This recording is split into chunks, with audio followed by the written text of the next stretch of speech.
Hello aspirants, आज हम study करेंगे फैमिली स्टडी मेथड जो एंथ्रोपोलॉजी का पेपर 1 यूनिट 9.1 ह्यूमन जेनेटिक्स का टॉपिक है। हम देख लेते हैं फैमिली स्टडी मेथड क्या होता है। तो इस मेथड में हम क्या करते हैं कि एक फैमिली को लेते हैं एंड देन उसकी जो पूरी हिस्ट्री है उसमें जितने भी लोग रहते हैं उनके सारे रिलेशंस को देखते हैं, सारी जो जनरेशन्स हैं उनकी स्टडी करते हैं और ये आइडेंटिफाई करते हैं कि जो एक डिजीज़ है वो किस तरीके से एक जनरेशन से दूसरी जनरेशन में पास हो रही है। फैमिली मेथड्स को स्टडी करने के लिए हम कुछ टाइप्स देख लेते हैं। फर्स्ट मेथड है pedigree analysis method, second one है linkage study method and the third one is family aggregation method. Pedigree क्या होती है? तो पेडिग्री बेसिकली एक फैमिली ट्री है जहाँ पे हम एक पेडिग्री चार्ट बना के और ये पता लगाते हैं कि कोई भी जो डिजीज़ है या फिर कोई भी कैरेक्टरिस्टिक है वो एक जनरेशन से दूसरे जनरेशन में कैसे ट्रांसफ़र हो रही है। इस पेडिग्री चार्ट में हम क्या करते हैं कि कुछ स्टैंडर्ड सिंबल्स का यूज़ करते हैं। फॉर एग्ज़ाम्पल, फीमेल को सर्कल से रिप्रेजेंट करते हैं एंड मेल को स्क्वायर से रिप्रेजेंट करते हैं एंड जो कैरियर है यानी कि जो डिजीज़ कैरी कर रहा है उसको हम हाफ शेडेड सर्कल या फिर स्क्वायर से रिप्रेजेंट करते हैं। और जो अफेक्टेड इंडिविजुअल है जिसको डिजीज़ हो चुकी है, जो डिजीज़ से अफेक्टेड है, उनको हम कलर्ड शेप से रिप्रेजेंट करते हैं। ये आप देख सकते हो कि स्टैंडर्ड सिंबल्स है कुछ, जैसे हॉरिजॉन्टल जो लाइन है वो आपको मैरिज लाइन दिखेगी, जो वर्टिकल लाइन है ये लाइन ऑफ डिसेंट को रिप्रेजेंट कर रही है।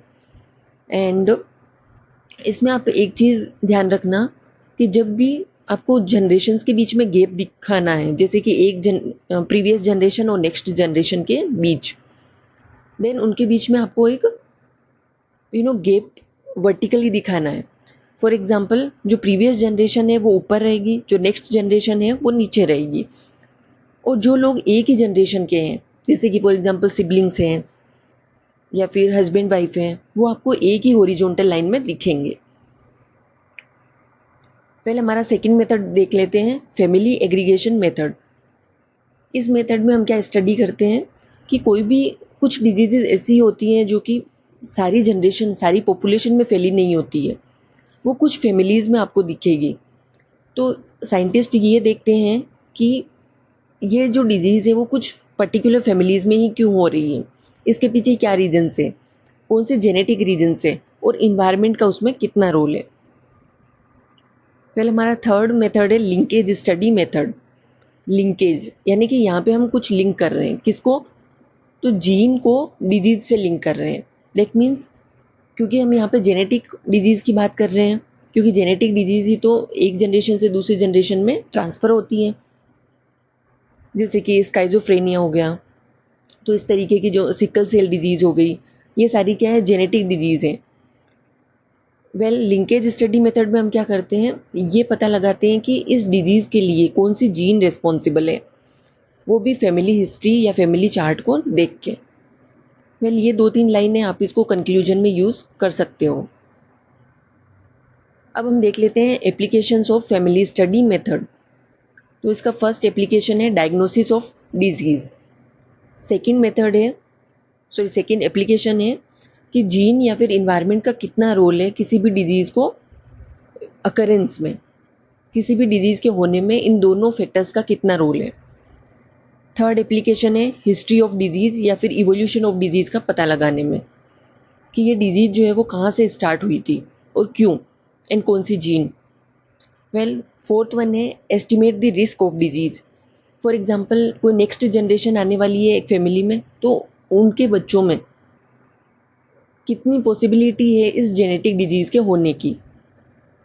एंड द फिफ्थ वन है कि अगर हमने डिजीज़ का पता लगा लिया है तो उसके ट्रीटमेंट के लिए स्ट्रेटजीज़ को डिफाइन करना। एंड द सिक्स्थ वन है identify the genes associated with disease, जो हमने लिंकेज स्टडी मेथड में भी देखा था। ये हो गया हमारा टॉपिक कंप्लीट, छोटा सा टॉपिक था। एंड ह्यूमन जेनेटिक्स जो यूनिट है 9.1, उसके हमने सारे टॉपिक्स जो है वो कवर कर लिए हैं, बट फिर भी एक क्वेश्चन बच गया है, नेचर वर्सेस नर्चर डिबेट, जो हम कल देखेंगे।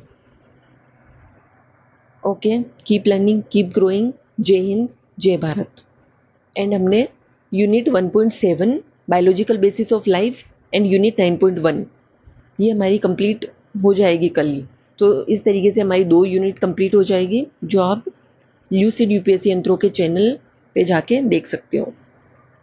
Well, thank you.